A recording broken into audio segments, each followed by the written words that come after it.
मुंबईमध्ये आपण बघत असाल की मागील 2 वर्षापासून 2 ते 2.25 वर्षापासून माननीय पोलीस आयुक्त मिलिंद भारंबे साहेब यांनी पदभार घेतल्यापासून अंमली पदार्थ तसेच गुटखे याच्याविषयी मोहीम तीव्र केलेली आहे। त्याच कारवाईच्या अनुषंगाने आमचे अंमली पदार्थ विरोधी कक्षाचे प्रभारी अधिकारी श्री संदीप निगडे साहेब, वरिष्ठ पोलीस निरीक्षक यांना व त्यांच्या टीमला गुप्त बातमीदारामार्फत माहिती मिळाली होती की टेम्पो क्रमांक MH48CB 5931 हा कामोठ्याकडे हायवेने येत आहे आणि त्याच्यात अवैध गुटखा आहे। त्या अनुषंगाने 21/7/2025 रोजी सदर ठिकाणी छापा टाकला। हायवेवर सदर टेम्पो मिळून आला। तिच्यात गुटखा व टेम्पोचा माल मिळून 22,40,000 रुपये किमतीचा बेकायदेशीर गुटखा मिळून आला।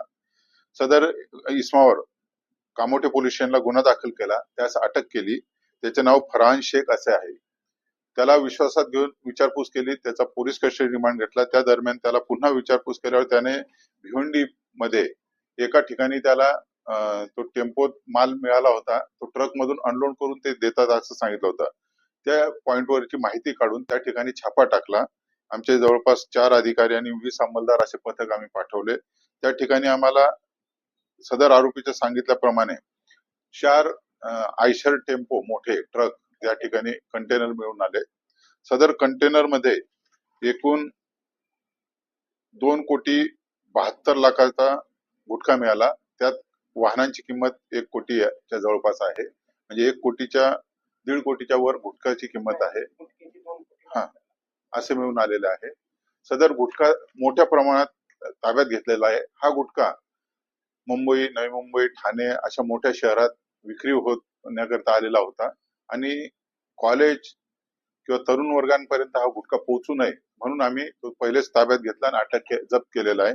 त्यातील 3 ड्रायव्हर त्या ठिकाणी मिळून आले, जितेंद्र वसुनिया, भूपेंद्र राजेंद्र सिंह आणि भवर खेमराज सिंह हे MP मधले 3 ड्रायव्हर मिळून आले। एका वाहनाचा ड्रायव्हर ऑलरेडी तिथून गाडी लावून गेलेला होता, पण त्याची गाडी सुद्धा आपण ताब्यात घेतलेली आहे।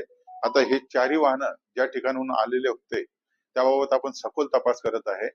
सर्व पोलीस आरोपींना अटक करून त्यांची पोलीस कस्टडी रिमांड घेतलेला आहे आणि तपासात ज्या ठिकाणून त्यांनी हा बेकायदेशीर गुटखा बनवलेला आहे, ज्या ठिकाणी ते विक्री करत होते शहरांमध्ये, ते सर्व माहिती काढून जे जे निष्पन्न होतील ते सर्व आरोपी आम्ही अटक करणार आहोत। यासाठी आमचे पोलीस आयुक्त श्री मिलिंद भारंबे साहेब, आमचे पोलीस सह आयुक्त श्री संजय एनपुरे साहेब, आमचे ऍडिशनल CP श्री दीपक साकोरे साहेब आणि आमचे